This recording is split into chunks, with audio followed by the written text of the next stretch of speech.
দর্শক, আজকের ভিডিওতে আমরা এমন একটি দেশ দেখব যেটিকে অনেকেই বিড়ালের রাজ্য বলে থাকে। এই দেশে কোনো রাজারানী নয়, বরং শাসন করছে বিড়ালের দল।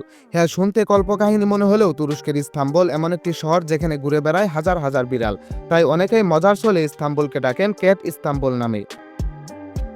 শহরের অলিগলি, মসজিদ, ক্যাফে বা দোকানে শত শত বিড়ালের আনাগোনা, অথচ কেউ বিরক্ত হন না, উল্টো খাবার পানি চিকিৎসা দিয়ে দেখাশোনা করেন তাদেরকে।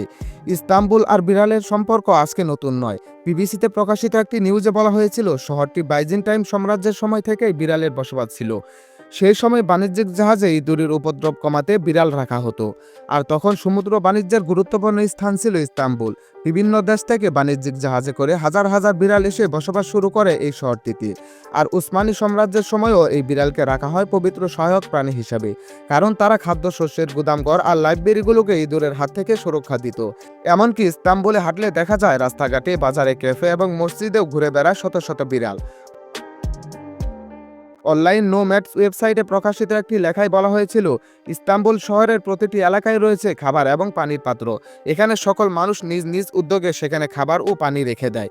এখানকার বিড়াল কারো ব্যক্তিগত নয়, কিন্তু সবাই মিলে তাদের দেখাশোনা করেন। কেউ তাদের খাবার খাওয়ায়, কেউ চিকিৎসা করায়, কেউ আবার তাদের পাশে বসে গল্প করে। ইস্তাম্বুলে বিড়ালদের শুধু খাবারই নয়, বরং থাকার জায়গাও রয়েছে।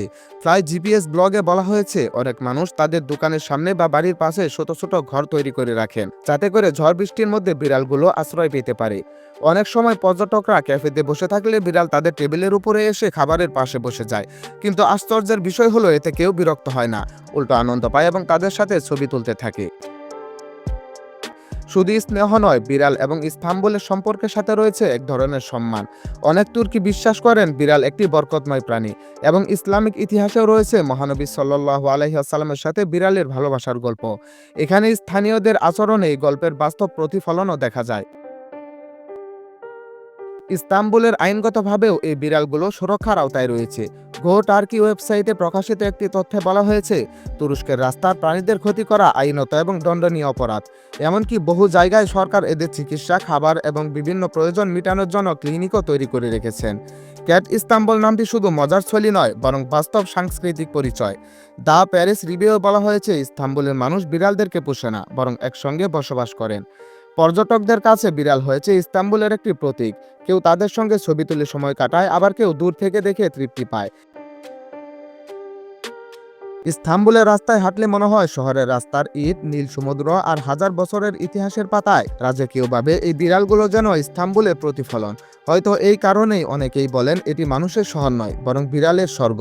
মানুষ আর প্রকৃতির এই অদ্ভুত ভালোবাসা আমাদেরকে শেখায় ভালোবাসা আর যত্ন দিয়ে গড়ে তোলা প্রতিটি সম্পর্কই যে কোনো কিছুকেই প্রাণবন্ত করে তোলে। যেখানে আমাদের দেশে আমরা বিড়ালদেরকে দেখলে লাথি মেরে তাড়িয়ে দেই, সেখানে তারা বিড়ালদেরকে তাদের শহরের সৌন্দর্য এবং ঐতিহ্য মনে করে থাকেন। তো দর্শক, ভিডিওটি যেহেতু এই পর্যন্ত দেখেই ফেলেছেন, তাহলে আপনি কোথা থেকে দেখছেন তা জানিয়ে দিন কমেন্ট বক্সে। আমরা আপনাদেরকে ধন্যবাদ জানাতে ভুলব না।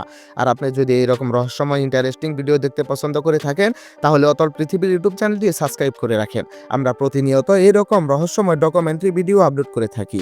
দেখা হবে অন্য কোনো সময় নতুন আরও একটি ভিডিও নিয়ে। সে পর্যন্ত ভালো থাকবেন, সুস্থ থাকবেন। টেক কেয়ার, বাই বাই, আল্লাহ হাফেজ।